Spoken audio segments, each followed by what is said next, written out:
This video is kindly sponsored by Hoyoverse. So, the IPC are absolute rats, and that has never been more apparent than in the latest addition to the simulated universe, the Unknowable Domain. The events of this story take place approximately 20,000 years ago, more specifically 100 Amber Eras ago, and about 100,000 years or 500 Amber Eras after the events of Golden Gears.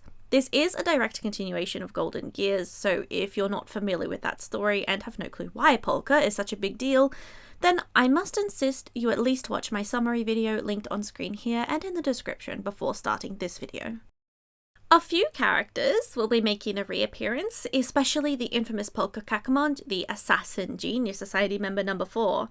She was revealed in Golden Gears to be working for the prophet Dongfeng Qixing. He's one of the 2 guys who founded the IPC, and it was revealed his powers come from listening to the omens of finality. She's basically the Kafka to his Elio, if that makes sense. So, just like how Elio tells the Stellar Hunters to go to XYZ place and do ABC activities to make certain futures come true, the actions of Polka are also tied to butterfly effects. Named that because of the idea that a butterfly flapping its wings and moving the air around might inadvertently cause a cyclone on the other side of the planet. You'll see this principle in effect a lot in this story. One more thing. Before we start, I would strongly recommend reading a short story called The Last Question by Isaac Asimov. Don't worry, it's not very long, but it's an extremely thought-provoking short story about a super AI designed to answer questions, especially about reversing entropy and preventing the inevitable end of the universe. I'm quite certain that Nous is inspired by this story, and I think it's a really good primer for the themes in the Unknowable Domain. I'll have a link to the story in the description if you choose to read it. I don't want to spoil anything about it, but I think those who read this will definitely understand why I wanted them to read it. As always, I have arranged all of the content of this simulated universe story into an approximate chronological order to the best of my ability. I'll also be using assorted NPCs to represent the characters because we pretty much only know what Polka looks like. And, of course, necessary disclaimer that I do work on these timelines almost entirely by myself with some small input from my friends here and there, so there's bound to be some small errors which I will correct in the comments when they become apparent. Without further ado, let's get into it. Chapter 1 Futurological Congress. 100,000 years before the start of our story, the terrifying Emperor Rubert, Genius Society member number 27, was slain by the Genius Society member number 4, Polka Kakamond, before the Iron Throne. Not even direct interference from the Equilibrium or the Enigmata could stop her from killing him, because the moments predicted by Nous were unavoidable absolutes. For 100,000 years, things were peaceful in the age known as the Glory Blood Era. But one day, a biological life form, a human who appears to have been a friend of Screwlum's, claimed he inherited all of the memories of Rubert I, and once again awoke the anti-organic, nightmarish robot armies. He declared himself Rubert II and created a giant network of supercomputers the size of planets to increase his mental power and crown himself atop the almighty Iron Throne at the peak of broadened cognition. He had thousands of these planet-sized computers all linked up together, but then he mysteriously died. At this time, the IPC planned a genocide of every single inorganic life to prevent this ever happening again, leading to many of the scepters of the Emperor's legacy becoming severely damaged. But then Nous selected Screwlum to be Genius Society member number 76, leading to peace returning and the IPC reclaiming the scepters for themselves instead. This wasn't the only thing happening. The interstellar energy wars were well underway. Despite an excess of available energy in the universe, wars constantly broke out among peoples fighting for more power. At some point, the esteemed School of Psychological History School goes bankrupt for unknown reasons, but is reformed as the Quantum History School, fixated on predicting the future. In a lab somewhere, a group of scholars are engaged in some intriguing experiments. Their leader is Patavia, and she's fixated on the strange signal she keeps detecting. She's completely vexed over a number that just keeps appearing, like a ghost haunting her soul. It eternally maintains the exact erroneous value no matter where in the universe she locates her laboratory. Even on the edge of a black hole, this number remained the same. Every 13 minutes, her imaginary observations detect the exact same thing. It was as if there was a voice omnipresent across all time and space. A newcomer turns on the radio and she hears, "The Quantum History School's prophecy proclaims, with the deliberations of inorganic cells, new geniuses will rise to the call. Though the guild casts doubt on the prophecy's veracity, the Emperor's corpse is not yet cold. We cannot help but consider the importance of the prophecy to prevent the birth of future crisis."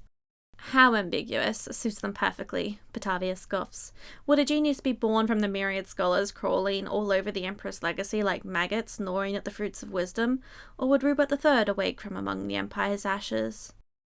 Fast forward a little and the IPC hands over the scepter system entirely to the Intelligentsia Guild.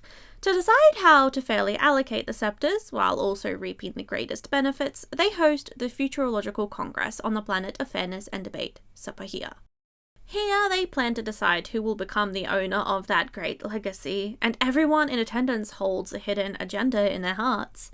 Some are here for entertainment, others want to take over the guild, and others want to rebel against the IPC's control over knowledge. The chief scholar of the Astral Ecology School walks onto the podium and clears his throat, silencing the noise.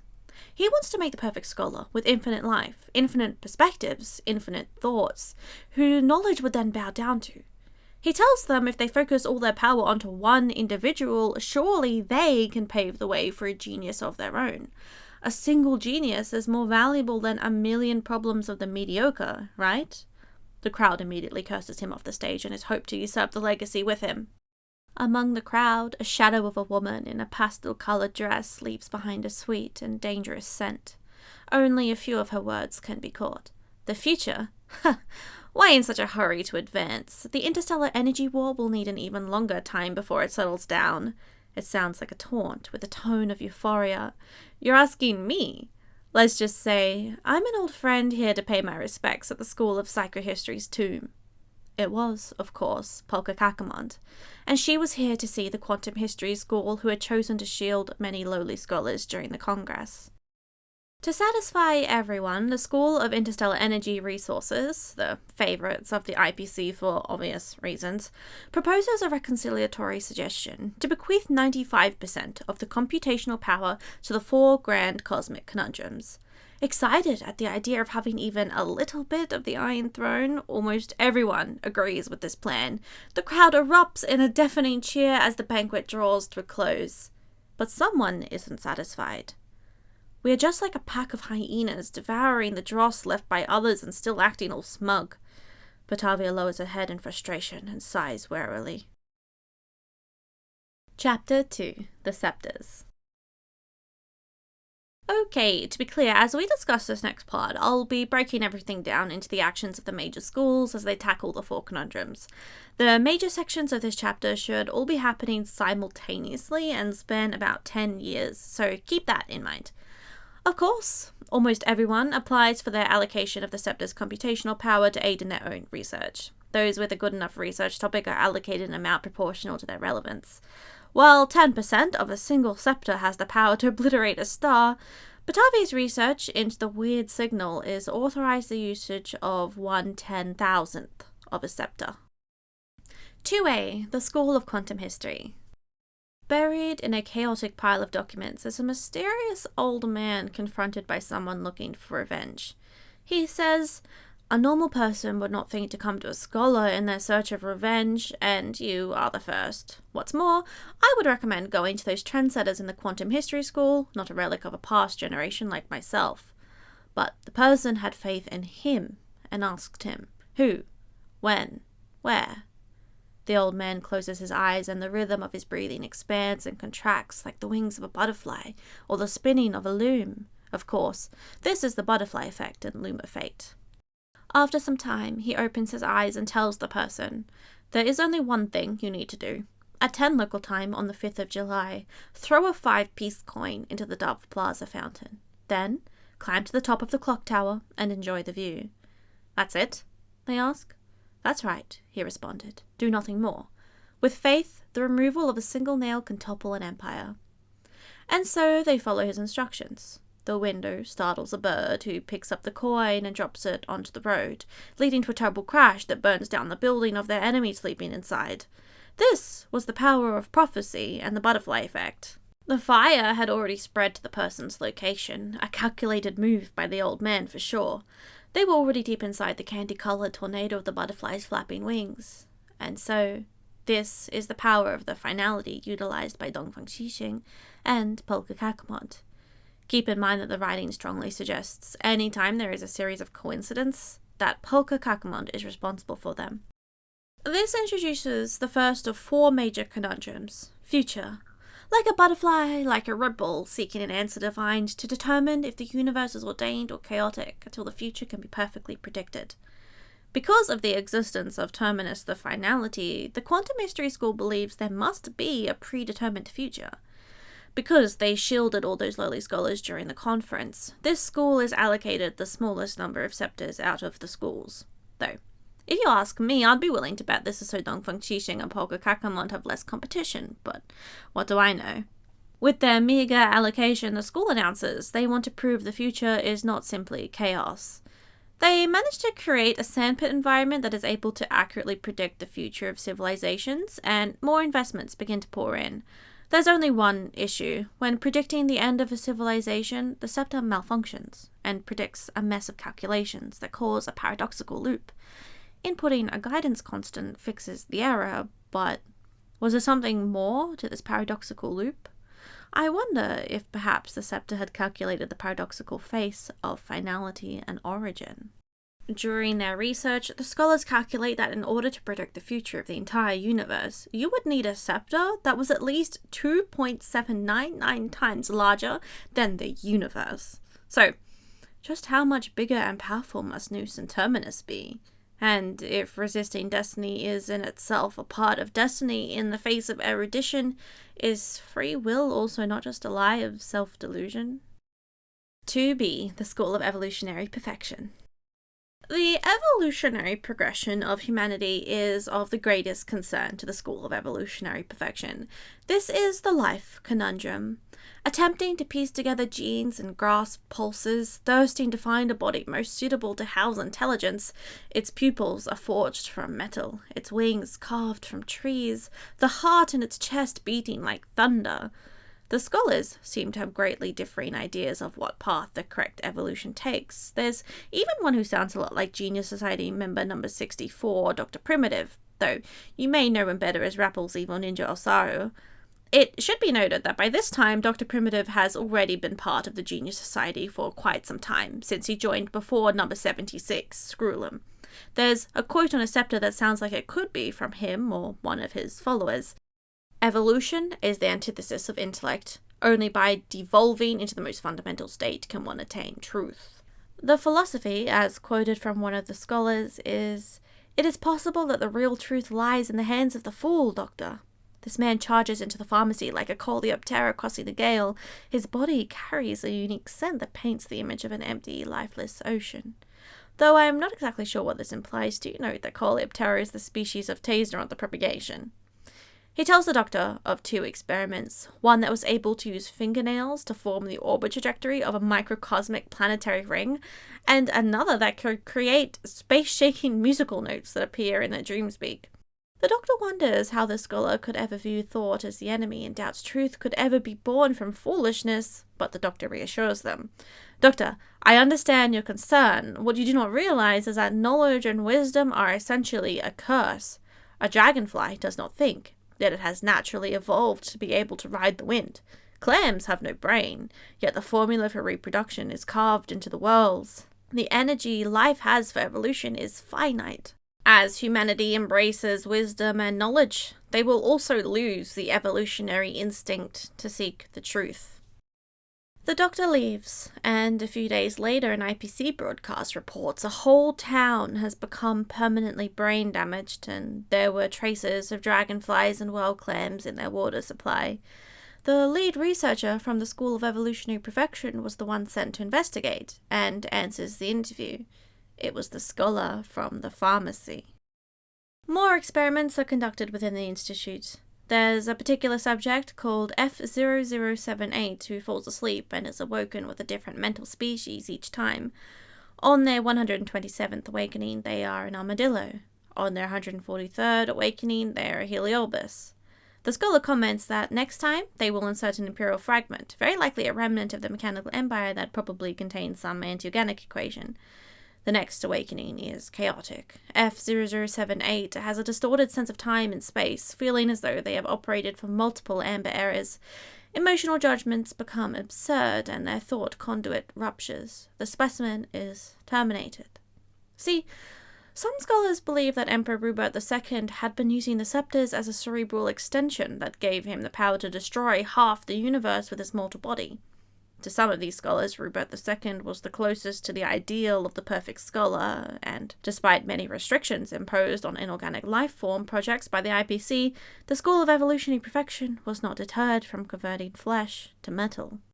The school's leader was an interesting scholar named Torkic. This guy believed that humanity needed to evolve to overcome limited lifespans and intelligence and create the perfect scholar. He hypothesized that the Crimson Moon passed down through generations of Boson warheads was actually an intracellular parasite that he could utilize in his experiments, and the mock Crimson Moon makes an appearance in the School of Evolutionary Perfection. A successful transplant of this heart into a dying person results in a rapid recovery. The patient feels stronger and stronger, almost too strong.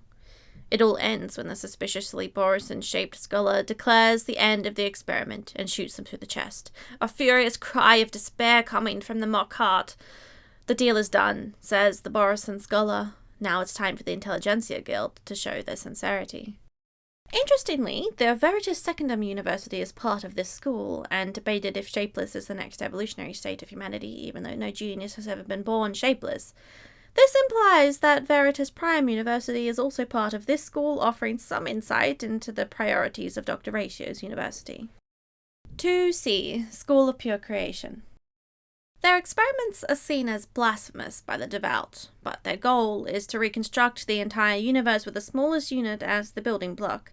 Their research focuses on the study of paths, curios, and the imaginary. This is the School of Pure Creation, and they deal with the integration conundrum, building a nest with particles and branches with energy, awaiting the hatching of the grand unified equation from the egg, interpreting the deconstruction and reconstruction of all things. Basically, they just really want to understand the physics of how everything works.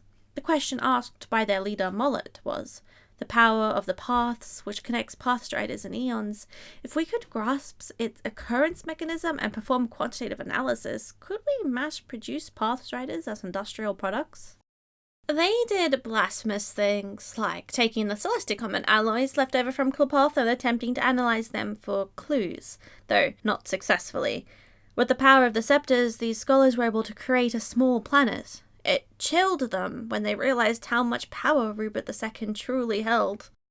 Unfortunately, this school wasn't particularly successful, and the lead researchers faced a number of suspicious hurdles.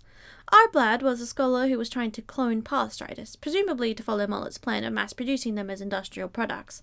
The school arranged huge fundings for her and debated the School of Ethics for 6 months. They even arranged private data exchanges with the School of Evolutionary Perfection to help her. One day, an elder is enraged by the results of her experiment. The cloned subject did not have the path strider power for unknown reasons. It should have worked according to her plans, yet it didn't. Despite her pleading, the elder suspended all of her support and expels her from the school. A different scholar is conducting similar research, but with much more success. He had a greenhouse set up on a farm filled with trees. Most of them are out of season and overripe, yet one tree, away from the rest, appears to have been successful. He falls asleep at this tree, clutching a brightly coloured fruit in his arms. This is a successfully cultivated curio, the first artificial curio ever made. He awakes to a thief holding him at gunpoint, and he scrambles to pull out his own weapon, but the thief shoots him first. That thief then takes the curio and eats it, unaware of what it is. There was no evidence of his experiment, and he failed to submit his report before falling asleep. Because of this thief, the universe wouldn't know how to cultivate curios. The guild arrests and interrogates him, but he doesn't know much, and a few weeks later he is mysteriously murdered too. I think we all know who is responsible for this series of coincidences. 2D, Interstellar Energy School. As previously mentioned, the total amount of available energy of the cosmos far exceeds its needs, but this has not prevented the outbreak of wars across the universe. To combat this issue, the Interstellar Energy School wanted to invest in the final conundrum, energy source. Drinking heartily from the imaginary river in hopes of tempering boundless gold, you see the emblem of the technology department, and the interstellar energy war is far from over. Naturally, the IPC made major investments into multiple fields, including drilling, energy storage, and detection, not to ensure the well-being of everyone, but rather to prevent others from possessing more than they do. In order to meet these goals, the scepter quotas of various schools prioritize the research requirements of the Interstellar Energy School. During their research, the school faced many hurdles and technology bottlenecks and resistance from traditional energy suppliers, as well as some departments of the IPC. But there was one success, Scholar Ch.5. At the IPC's Pierpoint Technological Research and Development Department, a meeting is held between the interstellar energy scholars and the engineers from the technology department. Scholar Ch.5 wants to use an engineer's ultra nanocloth to permanently resolve the energy crisis. They work on this technology for 10 years, utilizing the incredible power of the scepters, and finally produce the first massive sail that is able to float in space and capture the imaginary energy that courses throughout the universe, becoming a super powerful energy generation source. They are optimistic that this technology will end the interstellar energy war, but even as the IPC higher-ups approve the construction of a second sail, they know in their hearts that there is no way the IPC will regard it as a welfare benefit to all humanity, and will find a way to use it to instead monopolize wealth. They created 186 of these massive sails, which the IPC then utilized as weapons of war. The huge sails could be used to block the space between planets and their sun, inflicting permanent eclipses.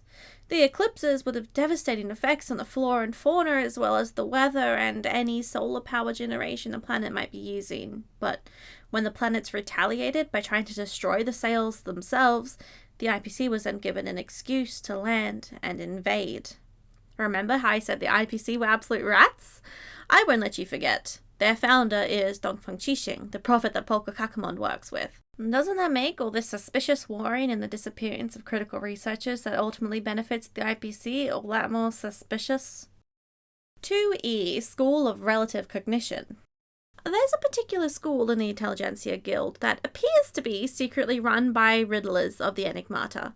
A riddler's job is to undermine clarity of languages by deconstructing texts, creating metaphors, altering word orders, and tampering with definitions to disorganize the originally precise languages.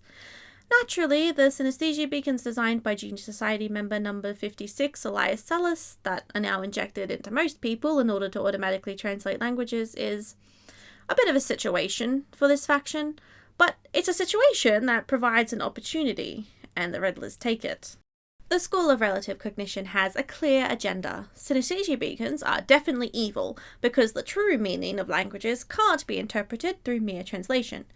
Not only that, but they fear that the IPC controls the translations through master permissions and thus totally control all of the information that's perceivable by anyone at one time. Therefore, this school manually created interference events and tried their best to destroy the translations provided by the beacons with the sole aim of letting many languages on the brink of death return to the cosmos. The school says synesthesia beacons are the Riddler's natural enemies, but the Riddlers think the synesthesia beacons are doing an even better job at riddling. One such interference event takes place at Palonglek Academy. Basic Ionic Theory is a mandatory class for new students, so it's filled with students from 80 different planets, but thanks to the synesthesia beacons, the language barriers presented by such diversity is not much of an issue. An unsuspecting teacher addresses his class. Please open your textbooks to page 158. Today, we'll be learning about the Enigmata. As you can tell by their name, they are the most mysterious eon in existence. Due to a lack of direct information regarding the Enigmata, the majority of our knowledge regarding them comes from history fictionologists. Knowledge of this group will appear in the exam, so make sure to take notes. A student interrupts the lecture. Professor, I have a question. Have you personally seen an eon before? It's a taunt and a trap, and the teacher knows it. So you could say that everything in the book is no more than the author's assumptions? The student throws the textbook onto the table like a dirty rag. The teacher tries their best to take back control of the rowdy classroom. Although we cannot directly observe eons, they have a profound influence on the entire universe. Every civilization has their own records regarding them. The student retorts, but how are we supposed to understand the records of other civilizations? We've all studied the story of Klapoth constructing the subspace barrier, but if there was no synesthesia beacon, how could anyone understand the ancient writings? It's too late. Doubt has been planted in everyone's mind. In the end, the teachers are pulled into meetings with the dean, and those who refuse to comply with the ideas of the School of Relative Cognition are expelled. The truth now is that eons are fake. The synesthesia beacons are evil. These expelled teachers lose their jobs, their families, their students, everything. The teacher from the previous day eventually gets hired as an elementary school maths teacher, but he can't escape the relative cognition movement even here. He instructs the children, "Today we're going to learn how to calculate the circumference of a circle. Once we do this, we can learn how far we'd have to walk to go all the way around the planet." "But teacher, you're wrong," cries the student. Of course, their parent had told them their planet was flat, and another student believed the planet was actually shaped like a star. The dispute escalates, parents are called, the Ministry of Education is brought in, and once again the poor teacher finds himself fired from his job. You see, everyone has their own personal cognition regarding the shape of the planet. There's nothing left for the teacher to do but accept this planet has become a world based entirely on idealism. Ch.5 Candelagraphos. The Candelagraphos on planet Freya do not get fair use of the scepters, to the dismay of the student Shalia, but it doesn't surprise the bald-headed teacher. The life of the Candelagraphos is one without love. Instead, the teacher had gone to great lengths to secure a device known as Ch.500, the most powerful memory device to exist to date. It's capable of recording all graphical and literary materials on the planet. The Ch.500 was conscious, and, curiously, its race believed in a legend that all things were born from chaos. It wasn't until Nous said that there should be light that light was born into the world. Those who read the last question might be a bit suspicious at this point. For 10 years, the Ch.500 worked with the Candelagraphos, storing the documents day and night. One evening, the teacher and the student discover nefarious plans of the history fictionologists to destroy the Ch.500, the only storage device of its kind, and so they flee from the institute. The history fictionologists burned down libraries, smashed cultural relics, and assassinated Candelagraphos scholars. For 6 months, they run across the planet until, finally, the teacher and student find a location with a strong electromagnetic interference, the perfect place to hide to the Ch.500 6 foot underground. The teacher pulls out a box and places the Ch.500 inside and says, "Dear partner, I do not know how long you'll be down here. I fear that we may never meet again, but my comrades will find you." "We must be quick, those madmen are coming," the student begins to target their teacher. The teacher rubs at the Ch.500 one last time. "You just wait down there. As long as you exist, they will survive." They bid farewell to their loyal partner. Buried underground, Ch.500 asks a single question. Who are they? Fortunately, they have plenty of time to work it out, and they contain all of the history of the civilization on this planet. They begin to sort through the memories, starting 23,000 years ago. The planet Freya is also mentioned in 2 of the Divergent Universe datas, but it's unclear if these events are definitely related to the Scholar Strife. Curiously, it describes assassin synthirsters being deployed on Freya to emotionlessly hunt down targets. It also tells us that a gravewood lunatic with an immortal body would jump from space, collide with the Earth and be reduced to pulp, and filled with bullets at the locals hiding out in the ruins of the city, only to rise again with their infinite healing. Whether or not these are related to the Scholar Strife, it's safe to assume the history fictionologists left the planet Freya in a very bad shape. Chapter 3 The Scholars' Strife. You didn't really think the scholars would all play nice with each other forever, did you? Sharing the scepters fairly across all those little scholars was nothing more than a pipe dream. Patavia learned this the hard way when Mollet, of the School of Pure Creation, hijacked her lab and her scepter allocation with the help of the armed archaeologists. They send in some shoddy code and install the final thermal installation component to the engine, causing Patavia's researchers to forcefully disconnect from the scepter. Patavia grabs a hold of her assistant's arm. "Carter, tell them to give me a day. No, even just half a system day. The experiment can't be interrupted here." But Carter is merely her hired research assistant, and totally helpless. Some enraged researchers bellow in fury and rush towards Mollet's lab in a desperate attempt to stop this hostile takeover. but they're shoved to the ground, ice crystals piercing through their cells. Those who wait silently feel a light shaking beneath their feet. Their vision starts to waver and they feel a painful dizziness. The Scepters' instant warp jump commences, and around them, their meticulously designed lab begins to collapse with the spatial change. Carter watches as years of Patavia's work is destroyed in a moment. An inexplicable fire is set alight in their chest. They must wait for a chance to let this so-called prophet witness the rage of a Mundanite. Following the attack, Patavia's research fails, and the research topic loses its last investor. Patavia is devastated and forced to sign an agreement to relinquish the authority to use the 1/10,000th of the scepter she'd been assigned. Not that she could use it anyway, thanks to Mollet. All the power merges into the hands at the top of the food chain, and the fragile peace established during the Futurological Congress is shattered. The victor will take control of all the scepters and make of themselves the perfect scholar. Patavia is far from the only victim. Tens of thousands of researchers are enraged. Now that Mollet has gathered all of the scepters into one location, he intends to carry out a multiplicative extrapolation effect and build a complete neural system, just like the one Rubert II used. Unfortunately, as his gaze sweeps across the lifeless sync index, he realizes he doesn't actually have a way to activate them. It was as if the deceased junior Rubert was silently mocking the foolish Mundanites. Patavia's recently unemployed research assistant is there, watching. They can hear the scepters murmuring like the writhing of organic cells or the flow of electrons in inorganic circuits, as if there were voices within the heart. They have no function of thought or communication, and yet they still emit noise. The assistant touches them and feels sadness and rage. These are the sword and spear of the Emperor that can annihilate whole galaxies and crush thousands and thousands of worlds in entropy. They howl in their own ineptitude, and the poor research assistant empathizes with them, tears streaming uncontrollably. As it turns out, the scepters contained an encoded message that the Guild deciphered with the help of the IPC.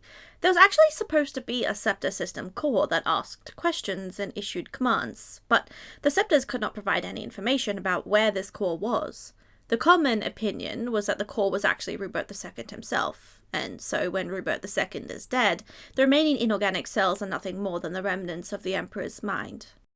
With Mollet's plan halted, the research into the perfect scholar conducted by the School of Evolutionary Perfection continues. Scholar Crouch inherited the school from Scholar Torkic, presumably following his experiments with the mock Crimson Moon, and he asks the scepters, does a hybrid form exist that possesses advantages of both the organic and the inorganic to be able to overcome both their inadequacies, thus becoming the growth culture most suited for cultivating intelligence? Beside him is an incubator containing a heavily modified subject, and the experiment was increasing in intensity, the heart suddenly convulsing, most likely the mock Crimson Moon used with the intention to grant infinite life. Humanity has stood within the circle of the known from our birth. No matter how we try to walk outward, we will always be confined by a bigger circle, never to leave. Scholar Crouch stares into the eyes of the convulsing subject, his breathing like mechanical engines. But what restricts us from leaving isn't just intellect alone. There is also our primitive organic brain structure and our fleeting lifespan, which is why the perfect scholar requires a longer life, infinite life. You, tell me, how can we attain an unfettered life? The abundance, de-aging, and mechanical bodies are all unsatisfactory answers. He continues to speak, but there's no sound. All the subject can hear is white noise buzzing in their ears. Variable input, Rubert Empire mechanical cogwheel, instant Vita serum, primate compatible promoter. Proof, variable entering homotypic integration phase. Gene and circuit dual characteristics detected. Injecting stable equation. The subject's intracognition is adjusted. This is the anti-organic equation, and it floods the subject's mind with bad thoughts. Like shattering a fragile nutshell, the subject breaks free of their glass incubator and makes a mad dash for the scepters.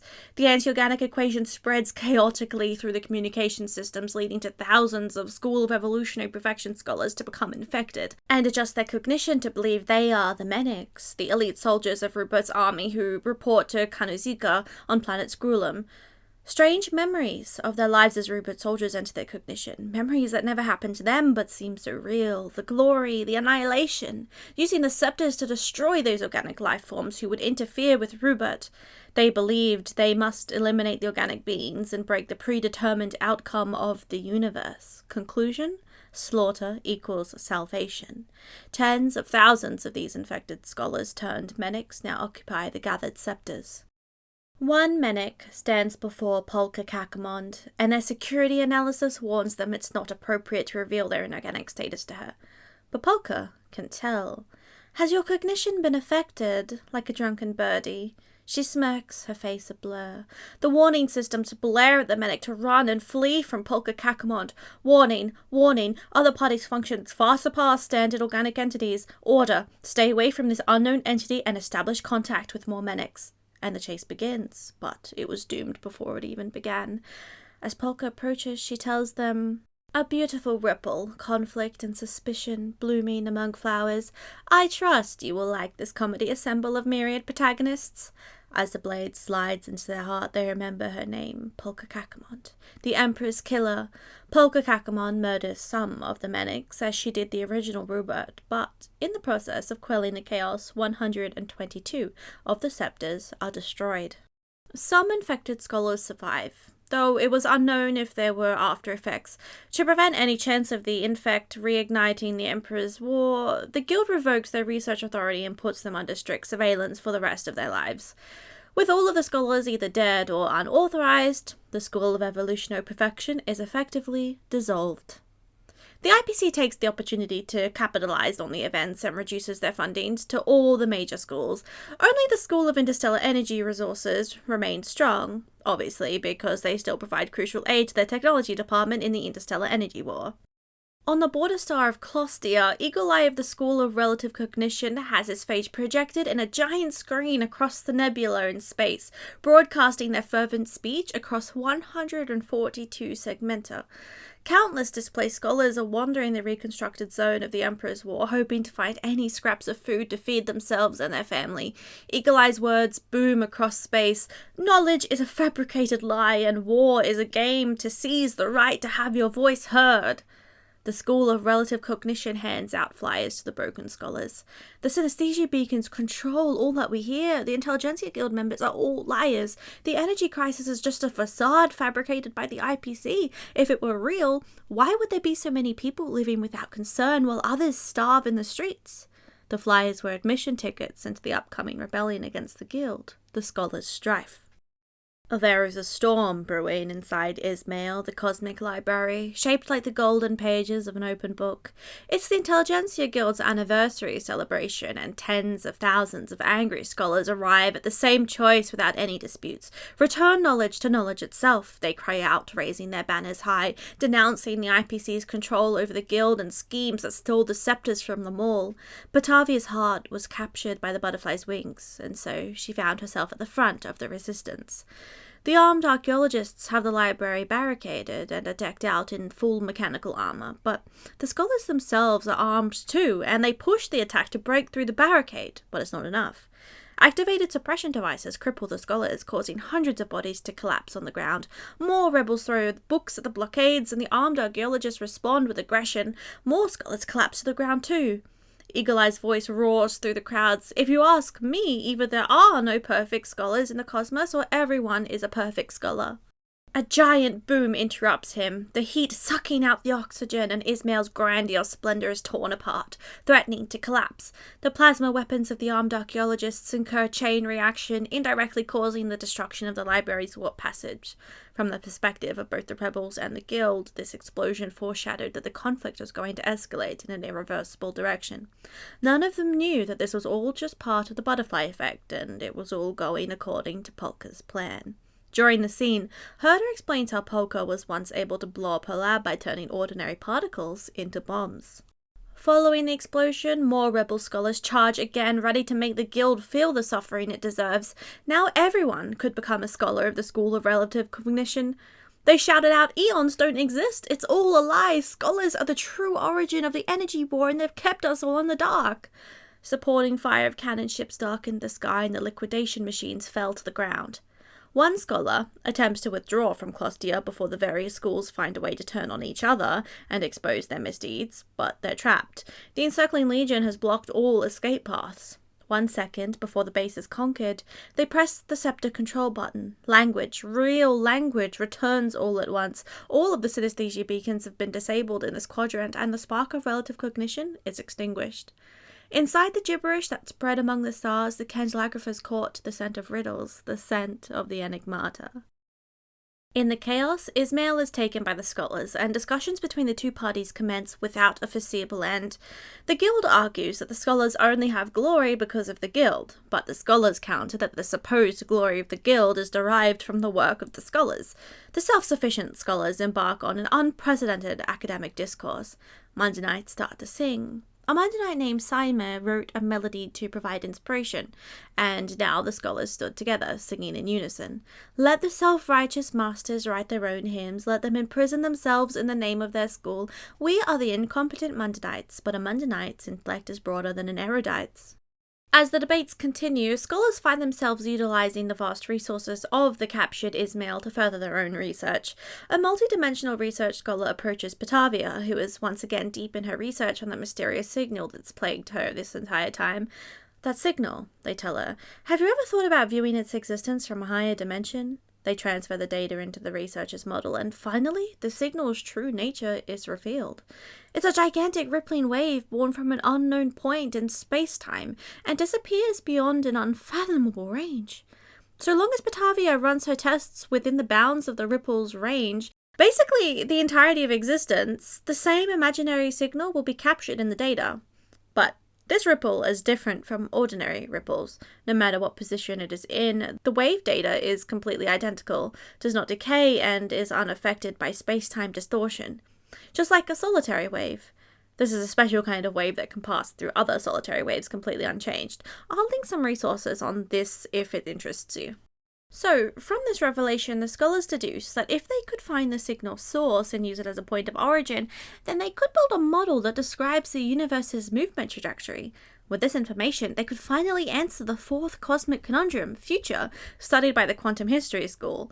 Is the future of the universe predetermined, or is it chaotic? Chapter 4, Solitary Wave Conundrum. Patavia is nothing if not extremely devoted to her search for the truth. Equipped with a model that displays the rippling waves, Patavia acquires a ship with an artificial intelligence. She's the only passenger. Only lunatics from the Intelligentsia Guild would dare venture alone where she needs to go, through the languageless Clostia and into the ruins of the fallen machine empire, towards the Iron Throne. She provides the ship with her model, and the AI navigates towards it on autopilot. Patavia recalibrates the model several times and is able to successfully reverse navigate the source of the waves. She mutters to herself, nervous. Perhaps the solitary wave is just a meaningless phenomenon. The AI navigation intelligence responds, Can I help you at all? No, just ignore me. I'm just so scared. I feel that some force has been driving me forward, although maybe I'm just overthinking it. The circle of knowledge. Perhaps you've heard of this concept before. Although, hypothetically, I'm only talking hypothetically, what if we just think that we've stepped outside our circle of knowledge, but actually have not managed to escape it at all? It's the words of the school of relative cognition that sow the seeds of doubt within her mind. How can one prove that they are correct before the results are seen? As Patavia ventures deeper into the mechanical city, she makes a remarkable discovery. By sheer coincidence, the source of the signal she had been tracking took her straight onto the surface of a hidden satellite circling the Iron Throne. It had been completely hidden in perfect balance within imaginary energy. You could search for thousands of amber errors and never find this place by searching. In complete disbelief, she exits her ship and finds herself within a vast field of flowers, real, biological flowers growing atop the metal ruins. In the center was a gigantic upside-down triangular tombstone. It was as if Rubert II had long since predicted their own death, as if they'd purposefully left the cenotaph around the edges of the throne so as not to be disturbed. Cautiously, she steps towards the tombstone and finds a unique bouquet of inorganic flowers, the smell of rust and oil mixed with their floral scent. Once again, she pulls out her tracing model to track the signal, but it's gone. Here, she stands within the eye of the storm. 3 days pass as she digests this Then she spends an even longer time digesting another fact. The satellite she currently found herself on, the origin of the solitary wave that she'd been tracking this entire time, this was the Scepter system core. After more than 6 days lost in thought, Patavia stands before the core of the scepter, overwhelmed by fear, excitement, and adrenaline, unable to think clearly. Her mind becomes clouded in a rage that blinds her with ignorance, and she loses all desire except the urge for knowledge. She realizes the scepter system is nothing more than a poor imitation of Nous themselves. Emperor Rubert II had constructed all these scepters and yet never gave them the power to ask. The only one who could ask questions was Rubert. That's precisely why he was the emperor, why he never needed any aeonic authority. With the anti-organic equation spreading across the galaxy and the scepter system, Rubert II had made himself into his own ideal of the perfect scholar. He was the only cell nucleus in the nervous system formed by the scepters.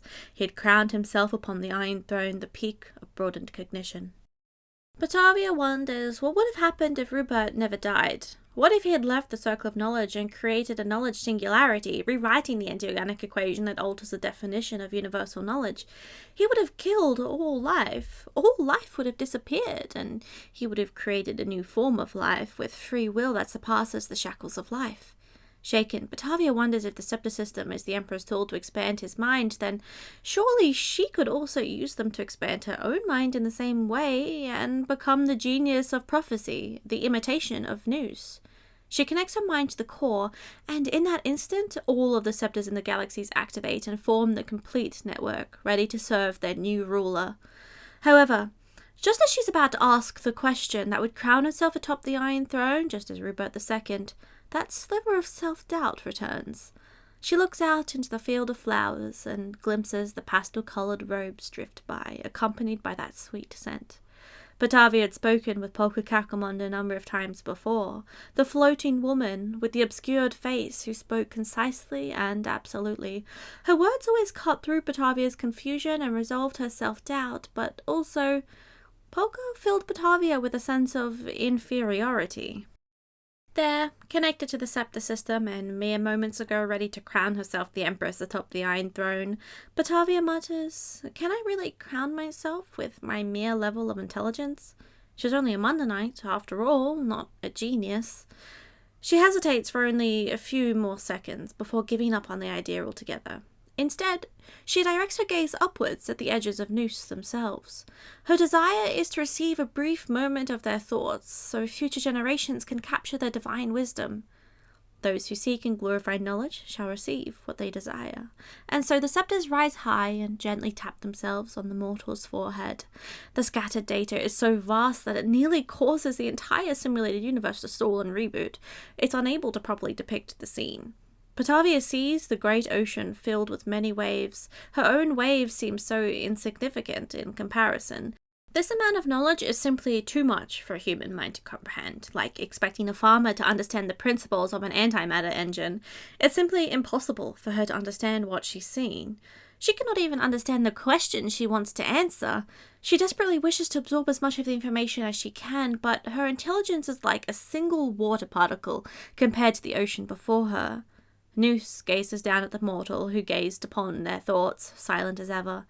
The scepters are paralyzed as the knowledge of countless questions leaks out. Nous is stuffing Patavia's mind with so much knowledge, all she can do is mechanically record all of the knowledge and stuff it brutally into her mind. 0.1 seconds later, the last scepter is destroyed and Patavia collapses to the ground. Totally manic, she searches for a place to record the information before the lingering memories escape her, finding only the metal flowers at her feet. She peels them open and scrawls the formula, though she doesn't understand what it means. She desperately scrawls it across the entire graveyard before finally collapsing in exhaustion. Ch.5 After. The Mundanites win the resistance against the Guild, and the fruits of success will become fine wine. When intellect is no longer restricted, knowledge loses its value. When that happens, truth will be buried in dust and smoke, and when that happens, the Council of Mundanites will open its gates to any and all who seek knowledge. Inside the School of Pure Creation, a young Christella argues with the elder about facing the negative effects of research pragmatism. She says she is one of the few young scholars in the school. Their ages are 45, 39, and 33, by the way. She chastises the elder for chasing out Arblad and argues they don't need the constant caution that sees the deconstruction of mass and energy as both the origin and terminus of everything.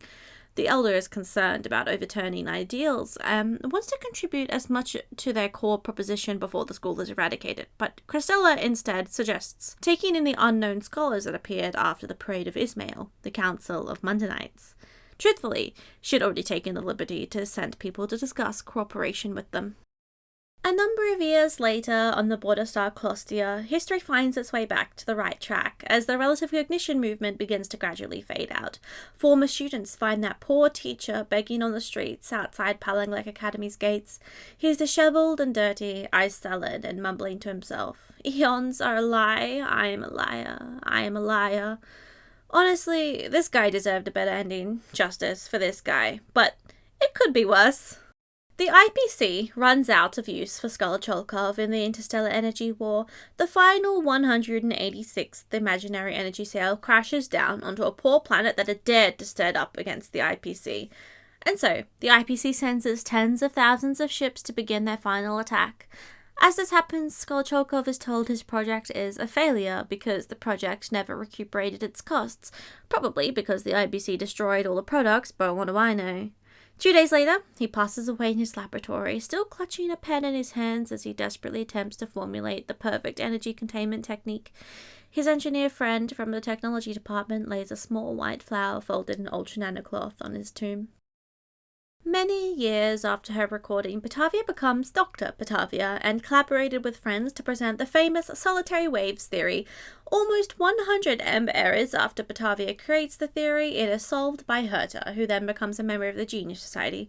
Although Herta never met the real Patavia, she felt a special kinship with this woman, who, just like her, was stalked and manipulated by Polka Kakamond, and who dedicated her life to bringing the equation from the Eon themselves to pave the pathway for Herta to join the Genius Society.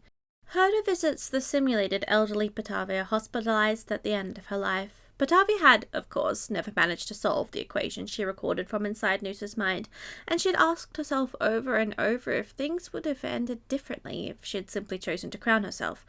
Perhaps she was just too unremarkable, and if a greater scholar had connected to the Scepters instead, then they might have been able to solve the new conundrum themselves.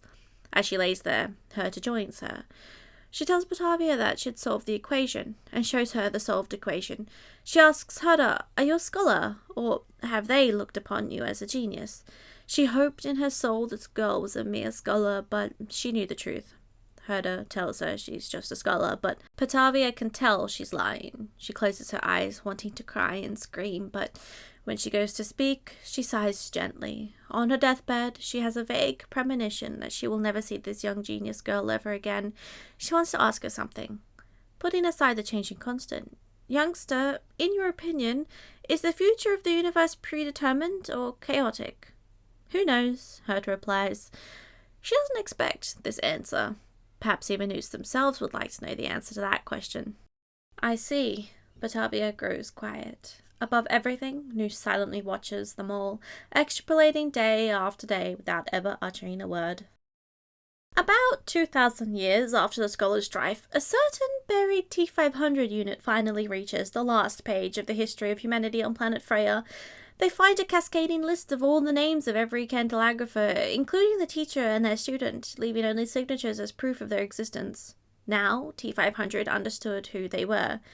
Humanity, civilization, they are the teacher, they are the students, they are the monarchs, the comic man, the sages, and fools. It is a civilization of this planet created by all humanity. A surge of compassion runs through their calculation unit. They begin to grow excited for the light to appear once more, excited for this period of history to be once again known to the world, and excited to prove that they had once lived. Though they'd been underground for 2,000 years at this time, know that in the current Honkai Star Rail timeline, it's now been about 20,000 years, so please tell me someone freed that poor robot. Don't hurt me like this, hell yeah. Ch.6 Contemplations.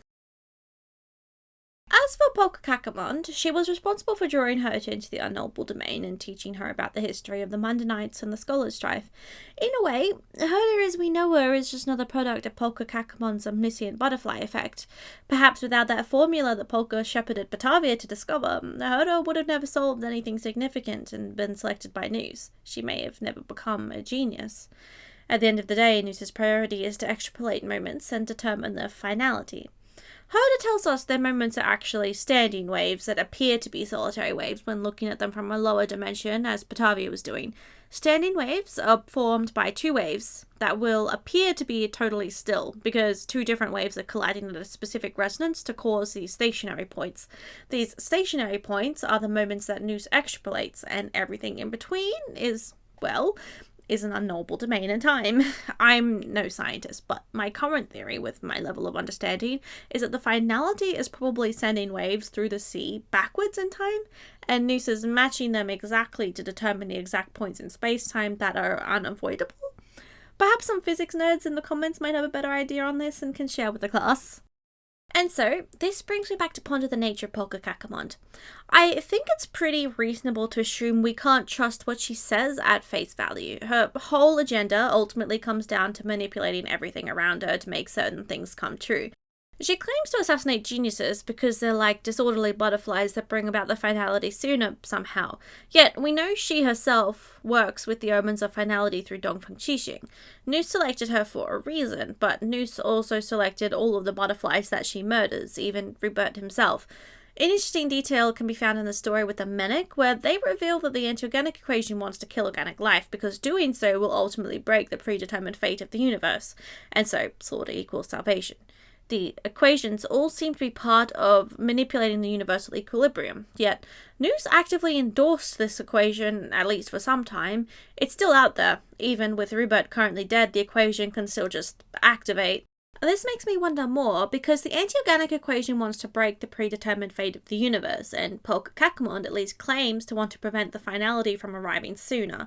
With Nous being that gigantic computer that's constantly extrapolating the future, it feels that this is all leading towards reveal that the entire point of the Genius Society is to basically bring about the escape from finality. And yet, I can't help but wonder if this is even a good thing. Yes, the finality brings about the end of everything, but the end must happen one way or another anyway. You have the entropic heat death of the universe to worry about, but how do you reverse entropy? If you read the short story that I recommended at the start, you might know where I'm going with this. You need something that births the universe anew, a gigantic AI living on another plane of reality that can calculate the reversal of entropy and say, "Let there be light." And I think it's no coincidence that this biblical quote is referenced a few times in the Unknowable Domain. This idea is popular in real-life realities as simulation theories, but this video is already getting longer than it has any right to be, so I'm instead going to redirect you to the video description, where I'll link some really thought-provoking material for you to peruse. There's also the mysterious presence of the enigmata. We know from database entries that it seems as though Mythos exists to obscure knowledge, but why? The Riddlers and history fictionologists played large roles in inciting unrest during the Scholars' Strife and enabled the war that ultimately led to Patavia's discovery of the formula. Does Mythos simply wish to preserve the finality, or does Mythos take the side of those like Dr. Primitive, another genius selected by Nous, who believe that thought is the enemy of truth? I'm also extremely curious about why Mythos and the Equilibrium tried to stop that moment where Polka killed the original Rubert. What is their true goal? We simply don't have enough information yet to know. Of course, I have to leave you all with a prediction, as I usually do. This law centered around the creation of the Council of Mundanites, ultimately as a result of interferences from both enigmata factions and finality-based prophecies that started the Scholars' Strife. As you probably know from my Eon ratio theory video, I propose that Dr. Ratio become an Eon that's supposed to counter Nous, mostly because Veritas is the syzygy of Nous in real-life Gnosticism. I also noticed that the focus of the researchers trying to create the perfect scholar was about focusing everything onto one person to create an artificial genius, but we know this is ultimately a fruitless endeavor, and even Rubert's scepticism was ultimately a shadow compared to the greatness of Nous. By contrast, Dr. Ratio's ideologies are about spreading knowledge and uplifting the collective. Coincidentally, this means Dr. Ratio is now loosely associated with both the Equilibrium and the Enigmata, who were both present and tried to stop Polka from killing Rubert. While I don't yet have a clear view of what this actually means, mostly because the true motivation of the Enigmata remains a mystery, but I want to reaffirm the mundane versus divine narrative and say I still think Dr. Ratio will end up countering Nous, but what that means for the finality, I have no idea. One more thought I have on the topic of geniuses. The original Rubert was Genius Society member number 27, but as far as we know, Rubert II was merely a human who claimed to inherit the memories of Rubert I. That means that Rubert II was technically not a member of the Genius Society, and yet they were brilliant enough to construct the mighty scepter system and crown themselves on the Iron Throne before dying of unknown causes. I wonder if the status of being a genius is dependent on memories, or if it's somehow otherwise transferable. What is the true nature of intellect, and could it be that Dr. Ratio is actually right and idiocy actually is a disease that can be cured? Alright, I'm going to wrap up here. If this video has given you a clear idea of what happened 20,000 years ago, don't forget to leave a like. I'm extremely excited for the upcoming Herta law, we're definitely getting soon, so expect videos all about that when we know more.